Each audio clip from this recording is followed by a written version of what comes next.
here, online, and in person. And the first item on the agenda is the Pledge of Allegiance.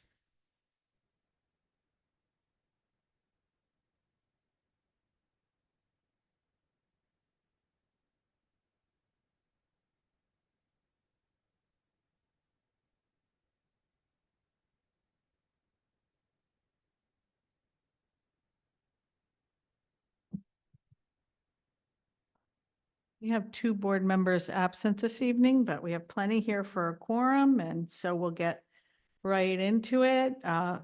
First, I would like to ask for a motion to approve the minutes from September 11th. So moved. Motion made by Brendan. Second. Seconded by Alicia. Any discussion? All those in favor, please indicate by raising your hand. Any abstentions? One from Mark. Okay, public comment. Is there anybody who is signed up or would like to speak during public comment?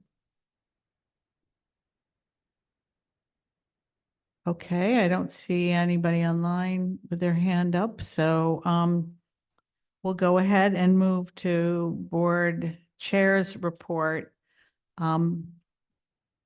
I just want to remind board members that we have our retreat coming up in October on Friday, the 18th and Saturday, the 19th of October. And urge all board members to get their board self-evaluation forms to me the week before, so that when we get together at our retreat, we can dig into our board self-evaluation. That's not the only thing we're doing there, but it is something that we do need everybody to fill out the form. And if you haven't gotten the form yet or don't know how to get a hold of it, please see me after the meeting today and we'll figure that out. Okay. And we'll go right into the superintendent's reports. Thank you very much.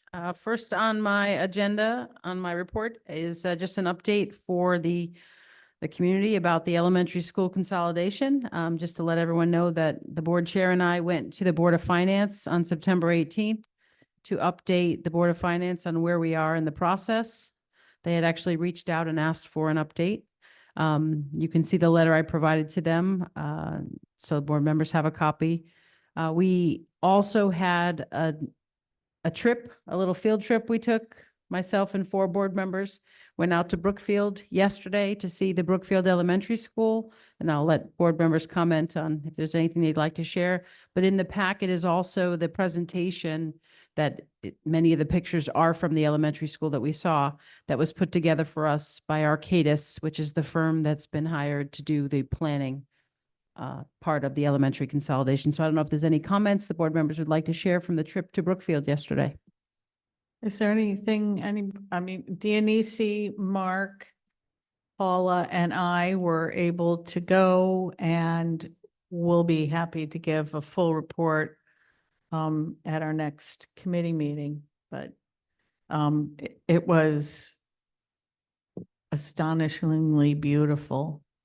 And the school had a lot of design ideas that I think we'll be taking into account when we get to dream into our school here in town. Mark, Paula, Dionisi, anybody want to say anything?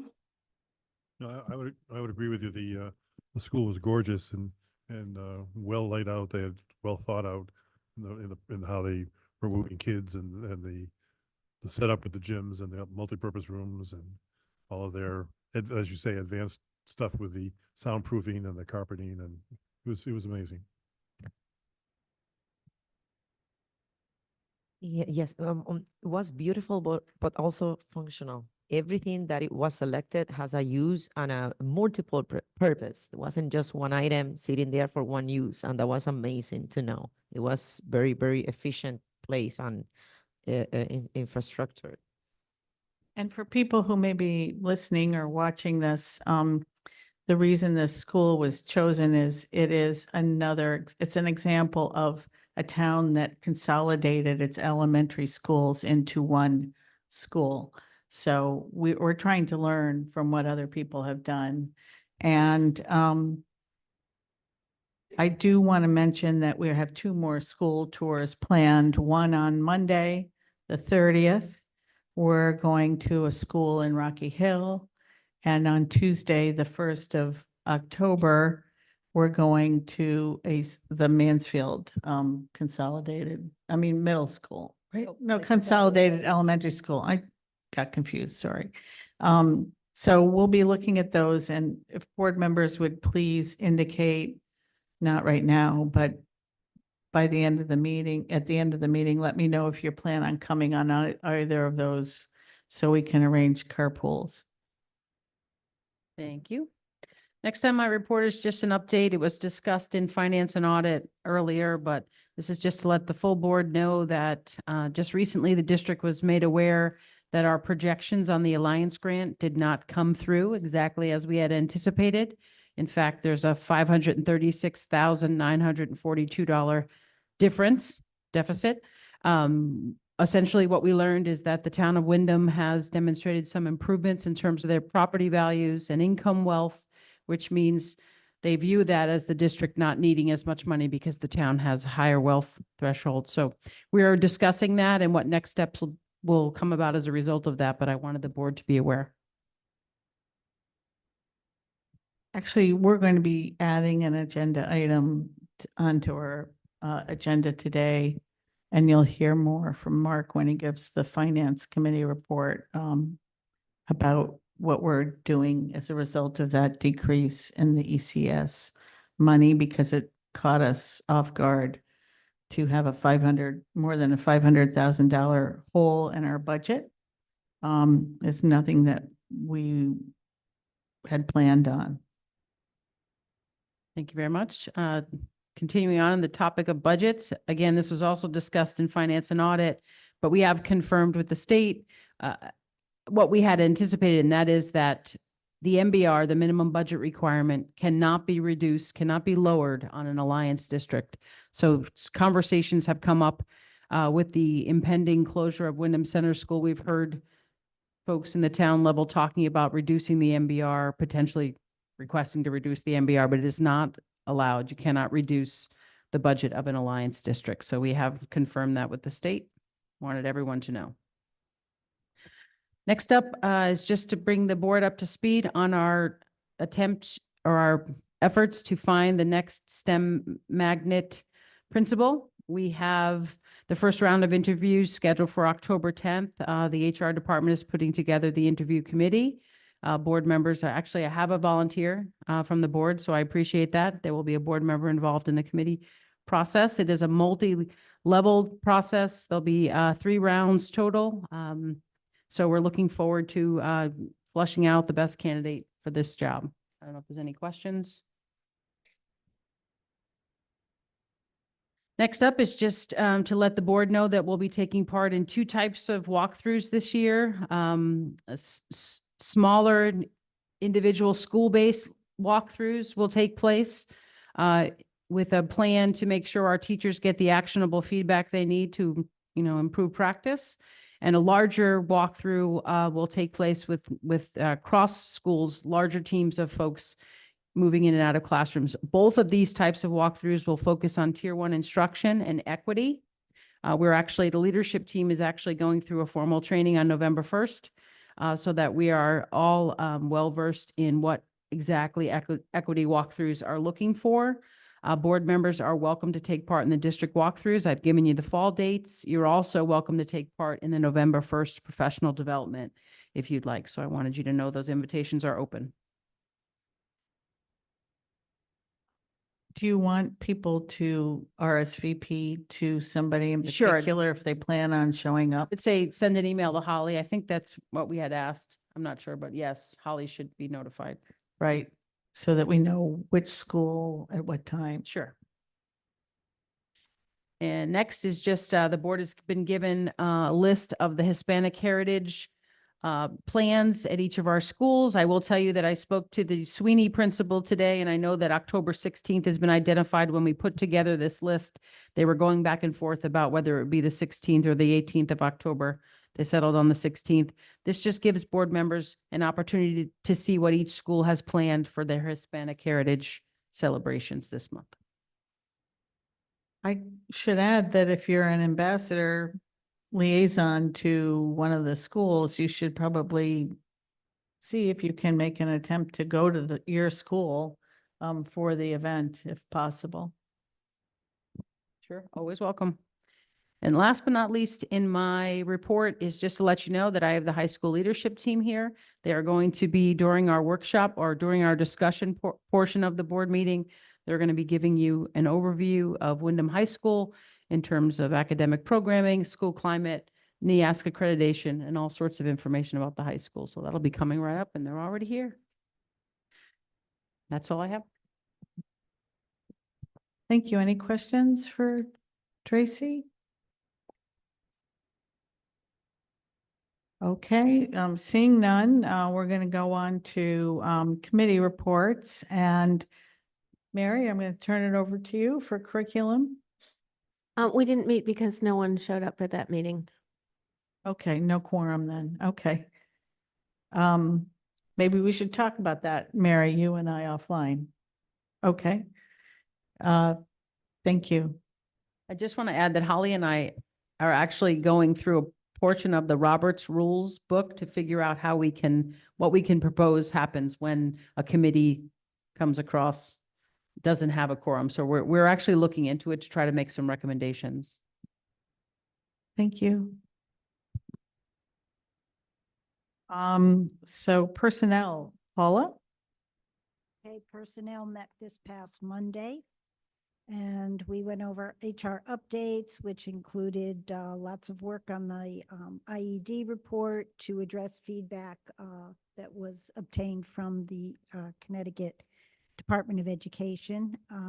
Created surveys regarding Barrow's principal survey, finalizing new hire survey, and welcoming back a breakfast for the crossing guards, which sometimes don't necessarily get included in all the celebrations, and presented Jack DeMarchi with a career award for, I believe, 10 years of service. That was pretty awesome. Lots of PD, anticipating any changes in labor laws. HR is always on top of those professional development activities. On September 24th, there was a mandatory Cordell Hull Foundation training, which is for the J1 and J2 teachers and their spouses. The instructors walked our new teachers through the American cultures and discussed perfectly normal feelings of homesickness and other things that go along with such a major change. We also went through the new hires. We had 22 new hires, with 5 being certified positions. And given some of the vacancies we have, we did have some resignations, 4 of them being certified positions, but many of what you might see in the reports as non-certified positions are actually long-term subs that were able to fill in some of those vacancy areas. And these are folks who are working towards their certification. So they're certainly qualified to take those positions. And negotiation updates. We think we have a settlement with the secretaries. They were just absolutely wonderful at our last meeting. So they will be bringing the proposals to their union for a vote. And we met with teachers who are also pretty fantastic to work with. And we have some, basic concerns on each side. So we're going to work through those. And I believe we have a meeting again next week. So those contracts, when they're ready to be approved by the board, will be brought to the Exactly. board. After, yes, they will come to the board for approval. Thank you, Paula. Are there any questions? Okay, now we'll move on to Mark and Finance and Audit Committee. Thank you. We reviewed the budget transfers and we have, the committee requested that 3 of the transfers, which are actually numbers, the line number 7, 13, and 14, we're holding those, the approval of those off until we get further details as to why or what they were, which leaves us with recommending approval of transfers of, oops, sorry, over here, $796,296, which is what you see on the sheet, less those 3 line items.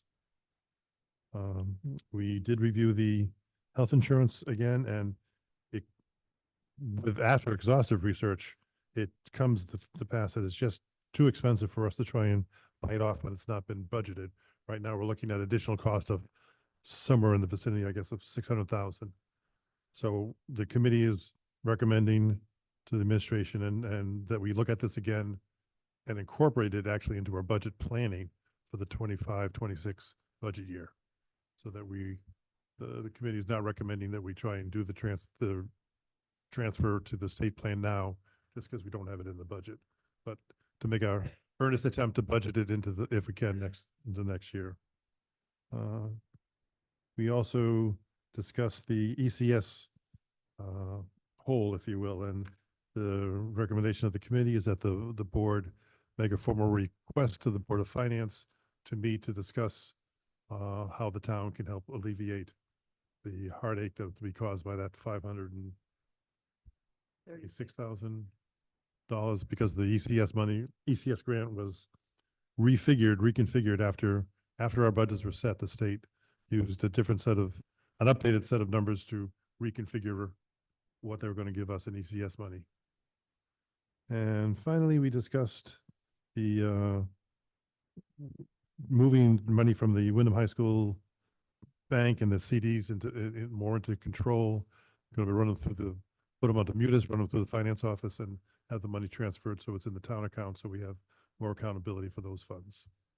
And Rita is going to move with that as she can. And that was it. Any questions for Mark or comments?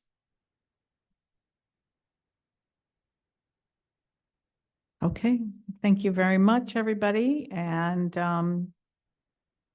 now we're on to the workshop section of our agenda, and I know Tracy will tee it up, and we have folks from the high school here. to Absolutely. walk It us looks like through. we have Principal Pam Kavanaugh, Assistant Principal Pat Risley, and Dean of Students Josh Hibbard. You can come on up to the podium. I believe Joe is going to be advancing slides from the back, so you just need to let him know when you're ready to advance. We're ready for the Whippet update.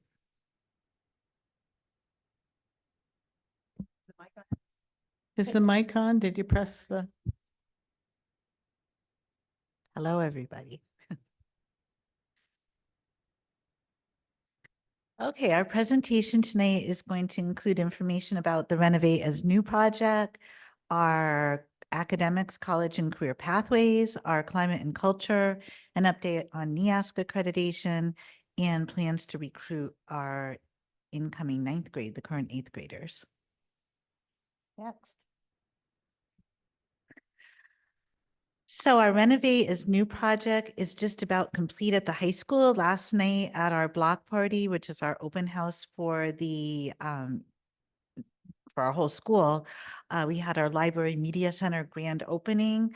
It was wonderful. I think a lot of parents and students kind of just hung out in the library last night. They loved the new seating. You should all go and visit it. It's beautiful. Paul Deal did an amazing job I think it was turned over to us on Monday, and there's already books in the stacks, and it looks amazing. I don't know if you remember, whoops. Oh, can you go back for a second, Joe? So a few years ago, it was actually in COVID time, there was a project at the state level called Voice for Change. And our class of 2024 officers won about $15,000 through Voice for Change. And their project was to put a pavilion in the courtyard. So the funding just came through from the state, And we have a new pavilion in our courtyard. The purpose of the project was that the class officers of 2024 were concerned about student mental health, having a sense of well-being and safety at school, having a place to go to just relax, maybe have classes outside, giving seniors the opportunity to have lunch outside. So it's really exciting. That just went up on Monday, I think, very recently. So you should check that out too. And in the late winter, early spring, we'll be planning a community open house, a groundbreaking of our new high school. Next. Okay, so we have our 3 college and career pathways at the high school: business, engineering, and technology, health sciences, human services, law, and public safety. And we've listed some of the courses in each of those pathways that are kind of like specialty courses. The way that we explain it to our students is that we are a comprehensive high school, but you could have almost like a concentration like you would in college. So you could concentrate in the health sciences, or you could concentrate in business like that. So we've offered many courses. Many of them are college level courses through QV and UConn. And our career exploration class, all of our freshmen take it first semester. And the point of that class is to do some interest inventories, do some exploration, and decide what you think your pathway at the high school could be. So the goal is for all of our freshmen, and this is how it's been for the past couple of years, is by the end of their first semester, they have a pathway so that when they meet with their counselors to plan their coursework for next year, they can start thinking about some of the courses that you see up here.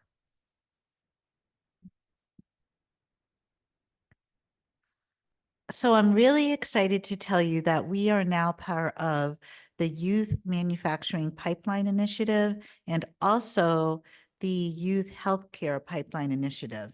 And what those are projects that happen through Ready, Connecticut, and through EWIB, which is the Eastern Workforce Investment Board. And they're both very exciting because they're supporting our efforts to have our students graduate with credentials that they can use to find better employment, either in manufacturing and healthcare. So we're doing a bunch of things. One of the things is that we have one of our teachers, his name is Brady Stone, who is working to become certified in technology education, so that next year we're planning to offer an advanced manufacturing course in tandem with another course taught by one of our teachers, Joe Marchant. He's going to be teaching manufacturing math, and students will be able to take that course and graduate with an advanced manufacturing certificate. Tomorrow we have 58 students going to Dodge Stadium for a manufacturing expo. They're going to have a inflatable submarine electric boat will be there, so you can go inside and see that. There'll be 3D printing and all kinds of interactive displays, and employers from Eastern Connecticut that are interested in students that complete the Youth Manufacturing Pipeline Initiative. We also are part of the Youth Healthcare Pipeline Initiative. And Dr. Gayoza just got in June his certification. He brought it to me today so I could show you. But his new certificate is called the Health Occupations Comprehensive High School Certificate. So he's going to be able to teach courses like sports fitness, things like that to our kids in the Pipeline Initiative. We'll also be going to, we were just invited yesterday, actually, to a healthcare career expo at QV on November 8th. So we'll be taking our students to that as well. So part of the youth healthcare pipeline is that they're helping our students out. The top 30% of students in 11th and 12th grade can take courses at Eastern through the WIP program. And there were slots in the EMT class this fall. So we have a few students taking EMT through Eastern, and the youth healthcare pipeline is paying for their shirts that they need to wear when they ride the ambulance. They already paid for their CPR cards, and they'll also be paying for their certification. They have to take a national test and a state test. So the youth healthcare pipeline is supporting that.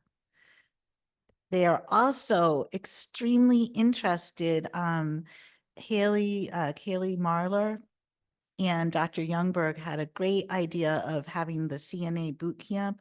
And when I was talking to them about that the other day, they were like, this is a genius idea that we need to share with other schools. And they're very interested in supporting students that are interested in CNA, just the way they're supporting students in the EMT program. And the reason they're supporting them is because they're graduating with a credential, and that's what the pipelines are all about. We've also, our HR department found some great courses through our Safe Schools platform that can earn students credentials in different areas of, all different areas of the school. So we'll be using those to provide like enriching activities in the courses that we already offer. And we worked really hard to develop a flyer that was going to promote the different pathways and career opportunities to our incoming 8th graders. Does anybody have any questions about any of that? Mark and then Mary and then Dionysi. I'm ready. I brought all my notes about the pipeline initiatives. So- My question is how are we blending the pathways that we already have here with these pathways? Is your second slide. And are we actively having the kids meet with the guidance counselors? Are we waiting for the kids to come to the guidance counselor? How are we promoting this within the school system? So the youth healthcare pipeline fits right into our health sciences pathway. The idea of it is to graduate with a credential. The manufacturing pipeline, we have a lot of students that are interested in going directly to the workforce.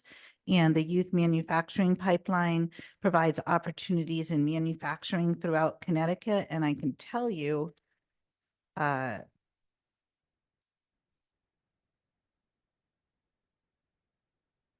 just learned this recently, so I'm looking at my notes here. But the students that will next year take the youth manufacturing pipeline course in advanced manufacturing can take a final evaluation at QV, Community College. And that evaluation is recognized by the Eastern Connecticut manufacturers. They'll be rewarded $500 for passing the test and be given 150 hours of pre-apprenticeship through the Eastern Connecticut Workforce Board. They'll also earn 3 college credits from the Connecticut State College System. They'll earn their OSHA card, and they'll earn 1 credit in safety, 2 credits in bench work. And if they take 2 challenge exams in manufacturing math and blueprint reading, which we offer, they'll earn 3 credits in each from QV. So that program is more for students heading right to the workforce that might not be as interested in, health sciences or law, human services, and public safeties, or business engineering and technology. And then about the counselors are meeting, especially right now, they're holding senior meetings with all of our seniors, but they do go into the classrooms and work right along with the teachers in the career exploration classes and things like that to guide our students. Did I answer your question, Mark? Kinda. Thank you. Mary, you're next. So that all sounds very interesting. First, I have 2 questions. One is regarding the ECSU EMT program, because I'm on a committee that is sending recommendations to an accreditation board for Eastern because they want to have a medics certification for their students, and also potentially, pre-med track.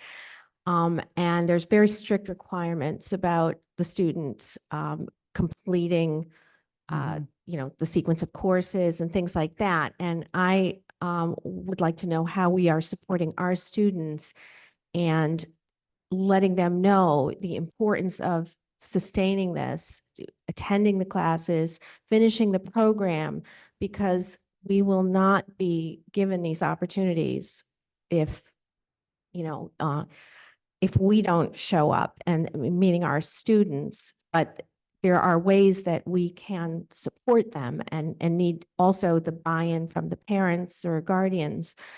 Because I'm a little concerned about the ECHO program that used to have an associate's degree at the end of it. It had the job at EB, electric boat, and, so I'm not sure what happened with that, but I would not want, and it's not the students all the time, it's just making sure that the seriousness of the program and the fact that there are supports to make sure they're doing it. So Supports at Eastern for the students in the WIP program you're talking about? supports at Windham Windham is making sure that the students are attending class Right, and if they need extra help and, because they're high school students still, Right. even though that is a college class. right. No, I agree with you. I think it's difficult for some of our students to take courses, especially at night, because unlike the college students, they're in school from 7 o'clock to 2 o'clock every day. And then they're taking a college course on top of that. So I agree, it's hard and we need to support them as best we can. And then about the ECHO program, what happened with the ECHO program is that the funding for it ended. So the ECHO program is not in Connecticut, or at least Eastern Connecticut anymore. All the schools that were involved, like New London, are now partnered up with the Youth Manufacturing Pipeline Initiative. And then the healthcare initiative, we're one of the first schools that's a part of that. But that's it's not that it replaced ECHO, but ECHO doesn't exist anymore in Eastern Connecticut because the funding ended.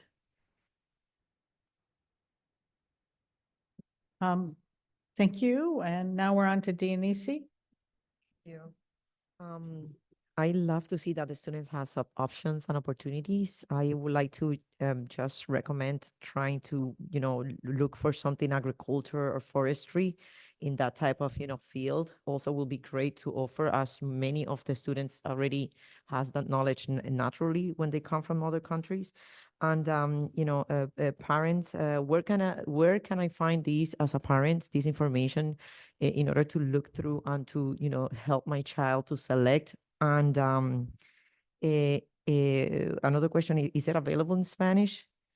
And my last question, can non-citizen students join this program and get the college credits that they're offering? Okay, so one of your questions was, where can you see the information? This is actually the page that was up right before this one is from our program of studies that's posted on our website, and that shows all of our different courses and our pathways. And then your idea about urban forestry is an excellent idea. That would be in our science curriculum. Would have to think about like, how is that going to fit into a pathway, but I could see it going into maybe the public safety pathway, that's something like that. And then what else did you ask me? So also if this information is available in Spanish for the Latino parents, and if last question, if non-citizen students can join this program and get the credits, the college credits at the end of the program. So we do need to get our program of studies translated into Spanish. It's a big document, so we need to work to do that.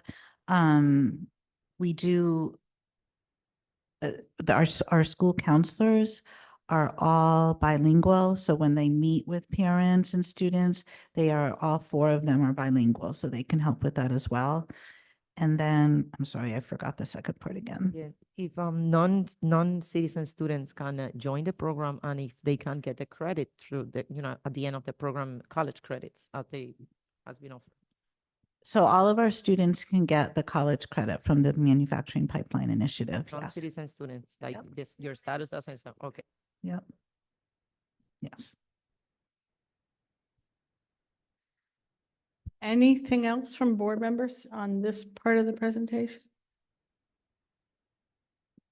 It's very exciting. I'd like to hear a little bit about the grade 8 students. Are you going to? I think we have another slide about part. that. Okay, thanks. So today we had a terrific day. It was the first rollout of our NEASC accreditation process.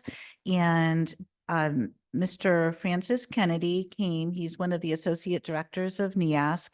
And this morning, first he met with the leadership team about our NEASC accreditation process. Then he met with our steering committee and trained them about how to do a self-reflection, which is what we'll be doing this year. And then in the afternoon, it was our first early dismissal day. He trained our entire faculty in the NEAS process. So in a nutshell, what's going to be happening this year is we do a self-reflection and we look at the different foundational elements, the different standards, and we reflect where we're at. Next fall in October, this is a very different process than how it used to be back when when we were accredited in 2016. Next fall in October, a collaborative conference will happen where 6 people come and they take a look at our school for 2 days and they look at our self-reflection. And during that time, we set 4 goals. And the 4 goals will be based on mostly the foundational elements or things that we identify through our self-reflection process to work on for the next 2 years. Then in 2027, in October, they'll be coming for the accreditation visit. The NEAS process, and Mr. Kennedy talked to our staff about it, is very, very different than it was 10 years ago, well, 8 years ago now. It's really focused on a growth mindset and the idea of doing a self-reflection, setting goals, and working to achieve those goals. It's not like it was before. The way he described it was that it's what was the word that he used? A vision, not a vision, aspirational goals. So the way he described it is that you set your goals and they really look at where are you in the process. They don't expect any school to be totally complete with all the goals. Like, for example, he said that he wouldn't expect any high school to walk in and say, our curriculum is totally complete, because that means that you're not adding new courses, you're not editing and revising. He says, so that would be something that you might rate yourself in the self-reflection as implementing, or you might, he says that even some things, like you might have another area that you're in the talking about stage. And he says, as long as this is demonstrating growth over time, that's what they're looking for. They're really looking for you to be reflective about that. They talked about, well, first of all, he talked about how beautiful our new school is, and that is standard 5 learning resources, and whether or not, our physical plant has all the qualifications to provide a great education for our students. So he was kind of saying he could see that right off the bat. He said that we were, he was really impressed that we have our vision of the graduate and that we're using it in our capstones and student-led conferences. But the key themes that they're looking for are the vision of the graduate, the culture of student learning, using the developmental growth model, student health and well-being, and then diversity, equity, inclusion, and belonging. Those are the themes of NEASC. So we started our process today. We'll be doing our self-reflection this year, and then the collaborative conference visit will be next fall. Any questions about the NEAS process? No, I'm be interested to hear how it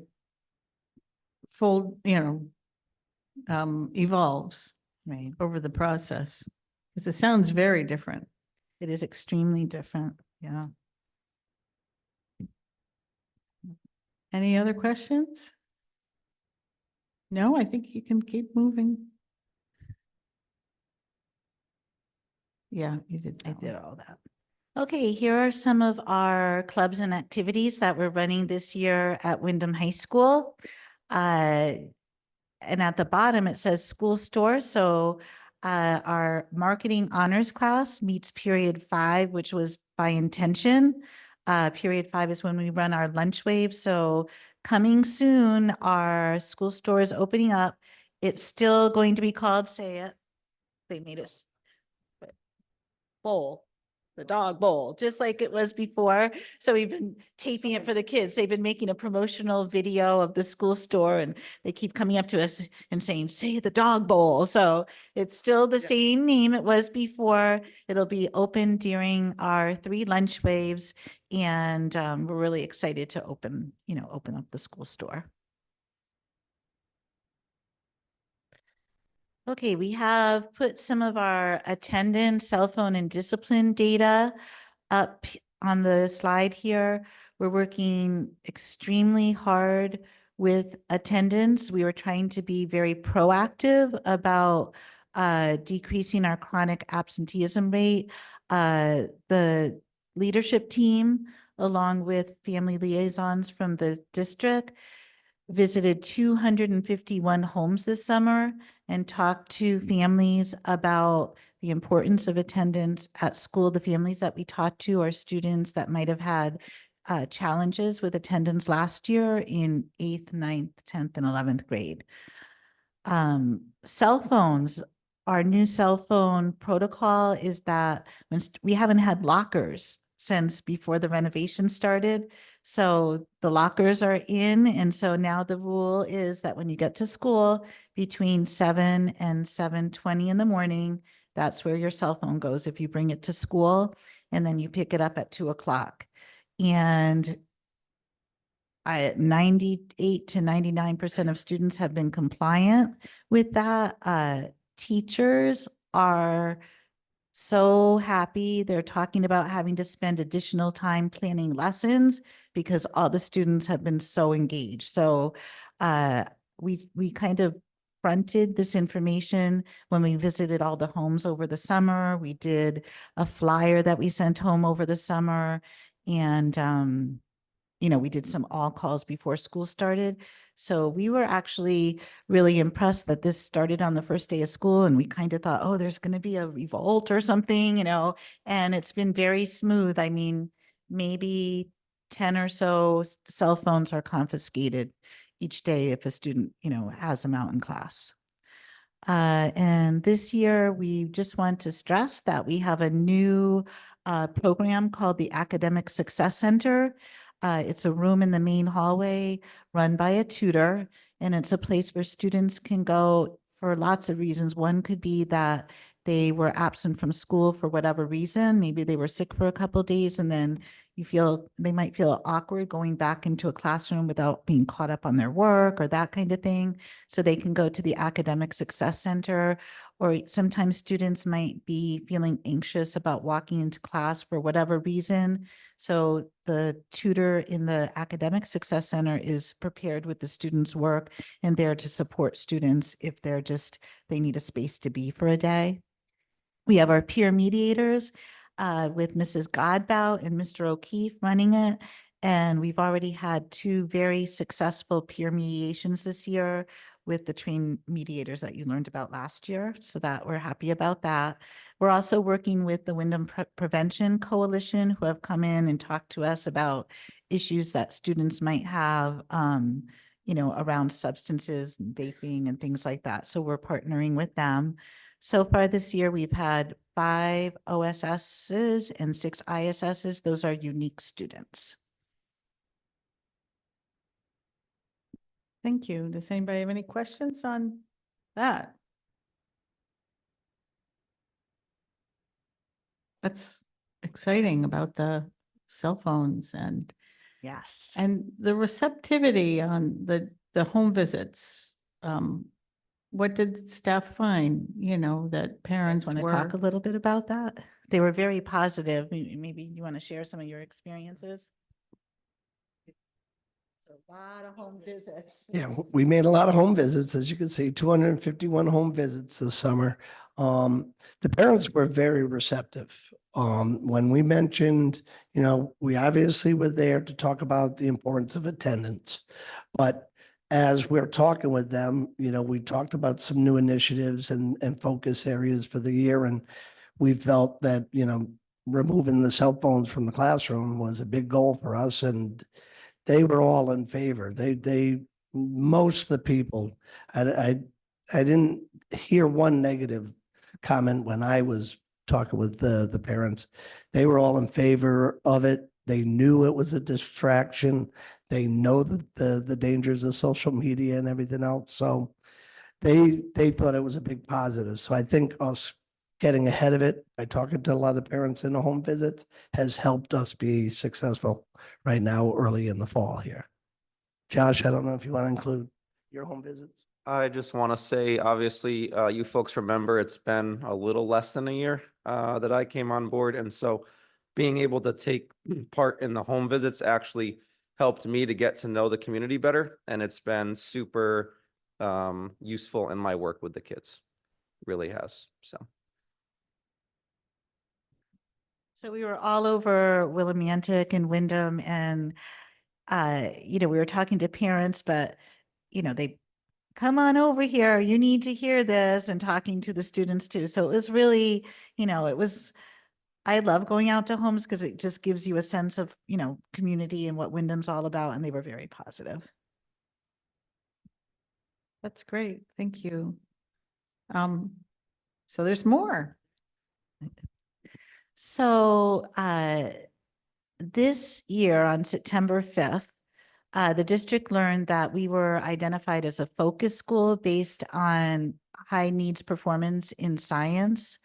It was very surprising for us to learn that because we made a lot of changes last year in the 23-24 school year where we changed the curriculum sequence in science. We provided a lot of professional development for science teachers, not only around NGSS, but around reading and literacy in the content area. We changed the way that we not only did how we instructed, but also our testing environment and really being thoughtful about how students took the NGSS test. So last year, our NGSS scores were the highest we've ever had. But then on September 5th, we learned that we were a focus school, and we learned that that data was based on the year before. So the hard work as being part of a focus school and improving our test scores has already begun.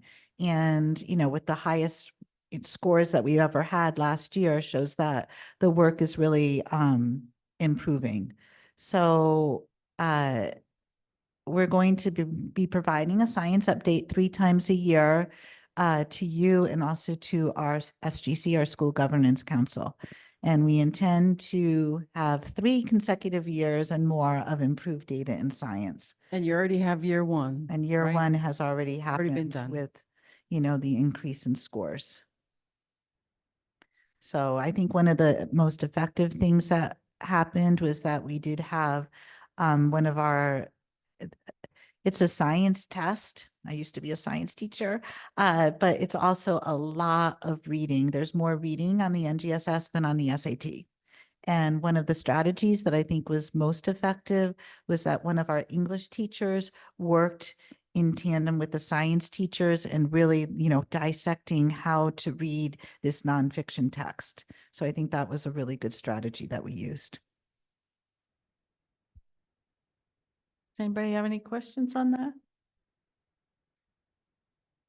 No, thank you. Okay, why Windham High School? We put some of the things here that we would like to advertise to our incoming 8th graders and to the town in general. UConn's, our acceptance rate at UConn for the class of 2024 was 97% of our seniors who applied to UConn were accepted. UConn's overall undergraduate acceptance rate is 54%.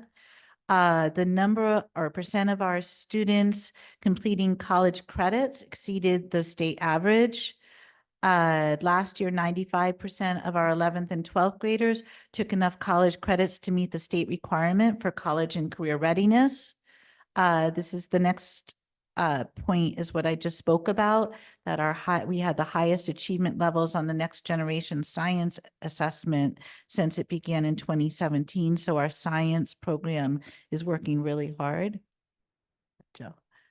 16.5% more high school juniors met benchmark on the evidence-based reading and writing portion than the previous year. We have lots of after-school clubs and activities, and you saw those on a previous slide. Our student athletes are recognized at the state level in spring, fall, and winter sports. One thing that we learned that was very interesting that I didn't realize is that the Upward Bound program in CONCAP is not offered to neighboring towns. So supporting students through 8th grade, 9th grade, all the way until they're seniors, to support them during school, after school, and over the summer through these programs is not something that happens in any of the adjacent schools to us. So that's really something that might be a reason why students choose Windham High School. We also offer the ECMC scholarship. And then our Compañeros program is slated to start in the 25-26 school year in the 9th grade at the high school. So choose Windham High School. That's right. We need you to come be a whippet. Absolutely. Thank you. Thank you. That's, oh, there's even, Just a little bit more. Yesterday was our block party. Here's some upcoming events if you'd like to attend them at the high school. We started celebrating Hispanic Heritage Month on the 16th, and our grand finale with student and teacher dancing and presentations will be on October 18th, which will be a pep rally. And also at the end of October, we've moved our 8th grade night from wintertime to the end of October so that we can really meet with parents, meet with students, talk about our honors and ECE kinds of programs, and really show people why they should choose our high school. That's it. Any questions for us? anybody have any questions? Oh, it's Thank you very much. very wonderful report. Thank you. You're welcome. Really appreciate it. And sorry, gentlemen, that you had to stand there the whole time, but They do everything together. This is the team. And Fatima's not here, but normally she's there also. okay, thanks. Very much. So now we're on to the action items on the agenda, and I would entertain a motion to add as C, request, that the Board of Ed work with the Board of Finance to request filling the hole created by the decrease in the ECS funding. Would somebody like to make that motion to add that to the agenda? So moved. Motion made by Brendan, seconded by Mark. Any further discussion? All those in favor of adding it to the agenda? Okay, thanks.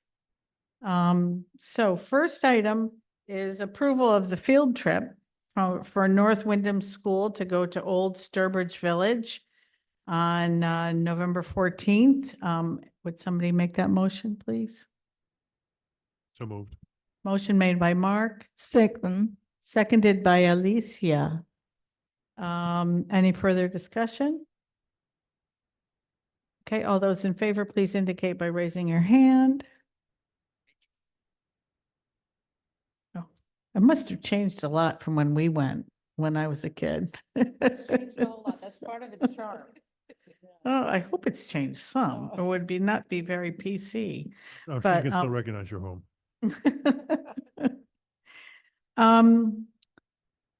Entertain a motion to approve budget transfers of $796,296.